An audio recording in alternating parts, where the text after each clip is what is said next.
Hi കൂട്ടുകാരെ, എല്ലാവർക്കും നമ്മുടെ ചാനലായ ഈസി ഹിന്ദി ക്ലാസ്സിലേക്ക് സ്വാഗതം. നമ്മൾ കഴിഞ്ഞ ക്ലാസ്സുകളിലായിട്ട് ധൂപ് ആ ഗയി എന്ന കവിത പഠിച്ചു, ടോമി ഔർ മേം എന്ന കഥ പഠിച്ചു.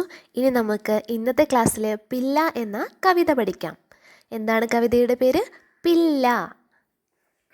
കൂട്ടുകാർക്ക് എല്ലാവർക്കും ഇഷ്ടപ്പെടുന്നൊരു കവിതയാണ്, ഒരു കുട്ടി കവിത. നമുക്ക് പഠിച്ചാലോ? കൂട്ടുകാരെ, നമുക്ക് ഈ കവിത ഒന്ന് കേട്ടാലോ?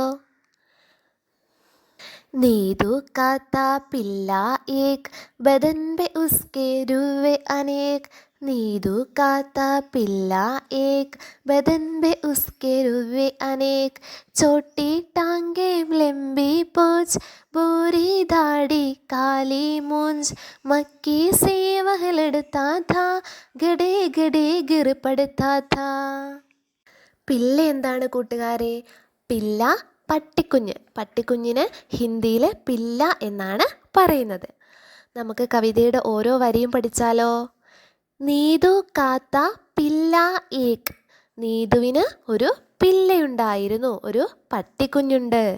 ബദൻ പെ ഉസ്കെ രുവെ അനേക്. ബദൻ, ബദൻ ശരീരം, ശരീരത്തിൽ.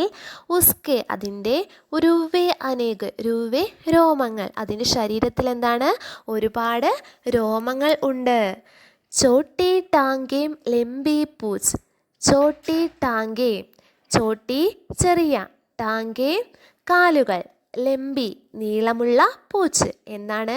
ചെറിയ കാലുകളും നീളമുള്ള വാലുമാണ്. വാലിന് എന്താണ് പറയുന്നത്? പൂഞ്ച്. കാലുകളോ? ടാങ്കേ. അടുത്ത വരി നോക്കിയാലോ? ഭൂരി ദാടി കാലി മൂഞ്ച്. ഭൂരി ബ്രൗൺ കളറ്, തവിട്ട് നിറമുള്ള.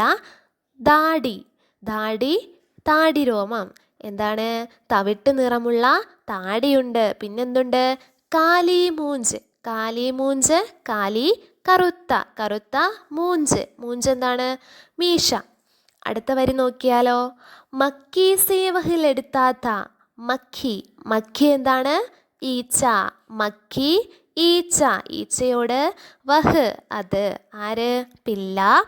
മക്കിയോട് പില്ല എപ്പോഴും എന്താണ്?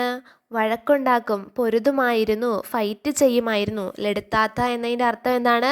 ഫൈറ്റ് ചെയ്യുമായിരുന്നു. അടുത്ത വരി നോക്കിയാലോ? ഗഡേ ഗഡേ ഗിർ പടുത്താത്ത. ഗഡേ ഗഡേ എന്താണ്? ഗഡേ ഗഡേ എഴുന്നേറ്റ് നിൽക്കുമ്പോൾ. ഗിർ പടുത്താത്ത, ഗിർ എന്താണ്? വീഴുക. എഴുന്നേറ്റ് നിൽക്കുമ്പോൾ എന്താണ്? ഈ പട്ടിക്കുഞ്ഞ് വീണു പോകാറുണ്ട്. എന്താണ് നമ്മുടെ കവിതയുടെ പേര്? പില്ല. ഈസിയായ കവിതയല്ലേ? നമുക്കിനി പാഠഭാഗത്തിലെ ഓരോ ചോദ്യോത്തരങ്ങളും ഓരോ ആക്ടിവിറ്റീസും നോക്കാം. ഒന്നാമത്തെ നോക്കിക്കേ, ഹംപി. ഇവിടെ കൊടുത്തിരിക്കുന്ന ചോദ്യങ്ങൾക്ക് ഉത്തരം എഴുതാനാണ് പറഞ്ഞിരിക്കുന്നത്. ക്യാ ഗാന പസന്ത് താ. എന്താണ് ആ പട്ടിക്കുഞ്ഞിന് ഇഷ്ടമുണ്ടായിരുന്നത്? എന്ത് കഴിക്കാനാണ് ഇഷ്ടമുണ്ടായിരുന്നത്? ചായ് ഔർ ബിസ്കുട്ട് ഖാന പസന്ത് താ. കിസ്കെ നീച്ചെ സോത്താ താ. എന്തിന് താഴെയാണ് ഉറങ്ങിയിരുന്നത്? എന്തിന് താഴെയാണ് ഉറങ്ങിയിരുന്നത്? പങ്കേക്കെ നീച്ചെ സോത്താത്ത, ഫാനിൻ്റെ അടിയിലാണ് ഉറങ്ങിയിരുന്നത്. കിസ്കെ സാത്ത് ഗേൽത്താത്ത. ആരുടെ കൂടെയാണ് കളിച്ചിരുന്നത്? നീതു കെ സാത്ത് ഗേൽത്താത്ത, നീതുവിൻ്റെ കൂടെയാണ് കളിച്ചിരുന്നത്. ഇൻകി മദദ് സെ കവിതാമയം പങ്ക്തിയാം ജോടെ. ഈ മുകളിൽ എഴുതിയ ഉത്തരങ്ങൾ ഉപയോഗിച്ച് കവിതയാക്കാനാണ് പറഞ്ഞിരിക്കുന്നത്. എന്തൊക്കെ വരികൾ എഴുതാം? ചായ് ഔർ ബിസ്കുട്ട് ഖാന പസന്ദ്, സോത്തെ പങ്കെ കെ നീച്ചെ വഹ്, നീതു കെ സാത്ത് ഗേൽത്താ ഥാ. അടുത്ത ആക്ടിവിറ്റി എന്താണെന്ന് നോക്കിക്കേ.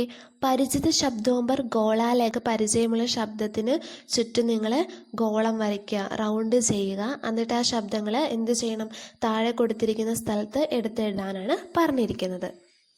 എന്തൊക്കെയാണ് നിങ്ങൾക്ക് അറിയാവുന്ന ശബ്ദങ്ങൾ നോക്കിയിട്ട് എഴുതുക. അടുത്ത ആക്ടിവിറ്റി പടേ ഔർ സമച്ചേ. വായിച്ച് മനസ്സിലാക്കാനാണ്. ഓരോ ചിത്രത്തിനും ചേരുന്ന വാക്കുകൾ ഏതൊക്കെയാണെന്ന് മനസ്സിലാക്കാനാണ് പറഞ്ഞിരിക്കുന്നത്.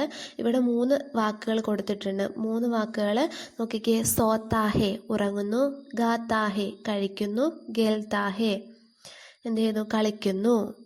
ഇത് ഓരോന്ന് വായിച്ച് ഏതാണെന്ന് മനസ്സിലാക്കുക. ആദ്യം എന്താണ് കാണുന്നത്? ഉറങ്ങുന്നതാണ് അല്ലേ? പില്ല സോത്താഹെ. രണ്ടാമത്തതോ? പില്ല ഗാത്താഹെ. മൂന്നാമത്തത് പില്ല ഗേൽത്താഹെ. ചിത്ര ദേഖേ ലിഖേ. അടുത്ത ക്വസ്റ്റ്യൻ നോക്കിക്കേ. ചിത്ര ദേഖേ ലിഖേ. പില്ല. പില്ല എന്ത് ചെയ്യുന്നതാണ് ചിത്രം കൊടുത്തിരിക്കുന്നത്? അതിന് ചേരുന്ന ഏത് വാക്കാണെന്ന് എടുത്തെഴുതാനാണ് പറഞ്ഞിരിക്കുന്നത്. ഇവിടെ ഒരു ബോക്സിനകത്ത് ഗേൽത്ത, ഗാത്ത, സോത്ത എന്നിങ്ങനെ കൊടുത്തിട്ടുണ്ട്. ഗേൽത്ത എന്താണ്? കളിക്കുക. ഗാത്ത കഴിക്കുക. സോത്ത ഉറങ്ങുക. അപ്പോൾ ഇവിടെ എന്തിൻ്റെ ചിത്രമാണ് കൊടുത്തിരിക്കുന്നത്? ഫുഡ് കഴിക്കുന്ന ചിത്രമാണല്ലേ കൊടുത്തിരിക്കുന്നത്. അപ്പോൾ എന്താണ് എഴുതേണ്ടത്? പില്ല ഗാത്ത ഹേ. കൂട്ടുകാരെല്ലാവരും സബ്സ്ക്രൈബ് ചെയ്ത് സപ്പോർട്ട് ചെയ്യണേ.